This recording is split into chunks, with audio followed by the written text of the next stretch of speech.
Hi అండి, welcome back to our channel ST Telugu vlogs and cooking videos.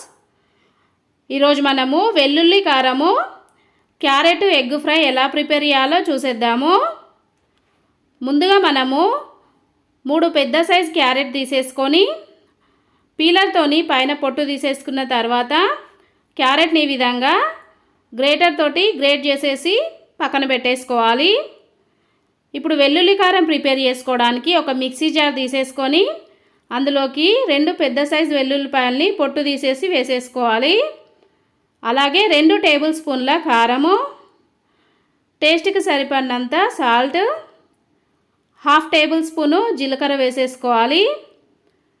ఇప్పుడు mixie jar పైన మూత పెట్టేసుకొని వాటర్ లేకుండా మంచిగా గ్రైండ్ చేసుకోవాలి. చూడండి, ఇక్కడ మనకి వెల్లుల్లి కారం అయితే రెడీ అయిపోయింది. ఇప్పుడు ఈ కారంని పక్కన పెట్టేసుకొని స్టవ్ పైన ప్యాన్ పెట్టేసుకొని ఆయిల్ వేసేసుకోవాలి. ఆయిల్ వేడైన తర్వాత 1/2 టేబుల్ స్పూన్ ఆవాలు, 3 నుంచి 4 వరకు ఎండుమిరపకాయలని ఈ విధంగా మధ్యలోకి చుంచి వేసేసుకోవాలి. అలాగే ఫ్రెష్గా ఉన్న కరివేపాకులు వేసేసుకొని కాసేపు ఫ్రై చేసేసుకోవాలి. ఇప్పుడు ఇందులోకి మనము ప్రిపేర్ చేసి పెట్టుకున్న వెల్లుల్లి కారాన్ని పోపులోకి వేసేసుకోవాలి. వెల్లుల్లి కారం వేసుకునేటప్పుడు స్టవ్ లో ఫ్లేమ్లో పెట్టేసుకొని ఆయిల్లో కలిసే విధంగా మంచిగా కలుపుకుంటూ ఒక 2 నిమిషాల పాటు ఫ్రై చేసుకోవాలి. మనకి ఈ వెల్లుల్లి కారము మాడిపోతే టేస్ట్ అయితే అస్సలు బాగుండదండి.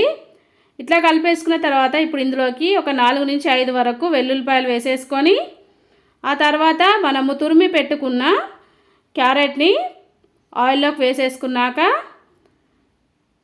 ఒకసారి అంతా కలుపుకుంటూ 2 నుంచి 3 నిమిషాల పాటు క్యారెట్ని ఫ్రై చేసేసుకోవాలి. మనం ఈ క్యారెట్ని మధ్య మధ్యలో కలుపుకుంటూ క్యారెట్లో ఉన్న పచ్చిదనం పోయి ఆయిల్ పైకి వచ్చేంత వరకు ఫ్రై చేసుకోవాలి. చూడండి, ఇక్కడ మనకి క్యారెట్ అయితే పూర్తిగా మగ్గిపోయింది. నాకైతే 15 నిమిషాల టైం పట్టిందండి. 15 నిమిషాల తర్వాత ఈ విధంగా క్యారెట్ మొత్తం అంతా ఫ్రై అయినాక క్యారెట్ని మంచిగా సైడ్కి అనేసుకొని 3 ఎగ్స్ తీసేసుకొని మధ్యలోకి పగలగొట్టి వేసేసుకోవాలి. వేసుకున్నాక ఎగ్స్ని అలానే ఉండనివ్వాలండి, వేసిన వెంటనే కలపొద్దు. ఒక 3 నిమిషాలు మంచిగా ఎగ్స్ ఒకవైపు మంచి కలర్లోకి వచ్చేసిన తర్వాత నేను ఇక్కడ వీడియోలో చూపిస్తున్నట్టుగా ఇంకొక వైపుకు తిప్పేసుకోవాలి.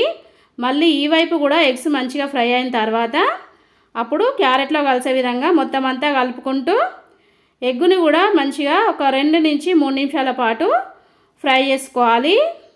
ఎగ్స్ ఫ్రై అయిపోయిన తర్వాత ఫైనల్గా మనం ఇందులోకి కట్ చేసి పెట్టుకున్న కొత్తిమీర వేసేసుకోవాలి. మనం ఇక్కడ వెల్లుల్లి కారం ఫ్లేవర్ తోటి క్యారెట్ ఫ్రై ప్రిపేర్ చేసినాం కాబట్టి ఇంకే మసాలాలు వేయొద్దండి. మనకు వెల్లుల్లి కారము ఫ్లేవర్ తెలియాలి కాబట్టి నేను ఇంకేం వేయట్లేదు. ఇలా కలిపేసుకున్న తర్వాత స్టవ్ ఆఫ్ చేసేసుకుంటే ఫైనల్లీ మనకు వెల్లుల్లి కారము క్యారెట్ ఎగ్ ఫ్రై అయితే రెడీ అయిపోయిందండి. ఇట్లా ప్రిపేర్ చేసుకున్న ఫ్రైని మనము వేడివేడిగా రైస్లో వేసుకొని తింటే టేస్ట్ చాలా బాగుంటుంది. క్యారెట్ తినని పిల్లలకి ఈ విధంగా వెల్లుల్లి కారం కాంబినేషన్లో ప్రిపేర్ చేసి ఇవ్వండి, చాలా ఇష్టంగా తింటారు. చపాతీ కాంబినేషన్లో కూడా ఈ క్యారెట్ ఫ్రై టేస్ట్ చాలా బాగుంటుందండి. ఓకేనండి, వెల్లుల్లి కారము క్యారెట్ ఎగ్ ఫ్రైకి కావాల్సిన మెజర్మెంట్స్ డిస్క్రిప్షన్లో లింక్ ఇస్తాను. ఒకసారి చెక్ చేసుకొని మీరు కూడా ప్రిపేర్ చేయండి. మీకు నచ్చితే వీడియోకి లైక్ చేయండి, మీ ఫ్రెండ్స్కి రిలేటివ్స్కి వీడియోని షేర్ చేయండి. ఓకే, బాయ్ ఫ్రెండ్స్, నెక్స్ట్ వీడియోతో మళ్ళీ కలుద్దాం.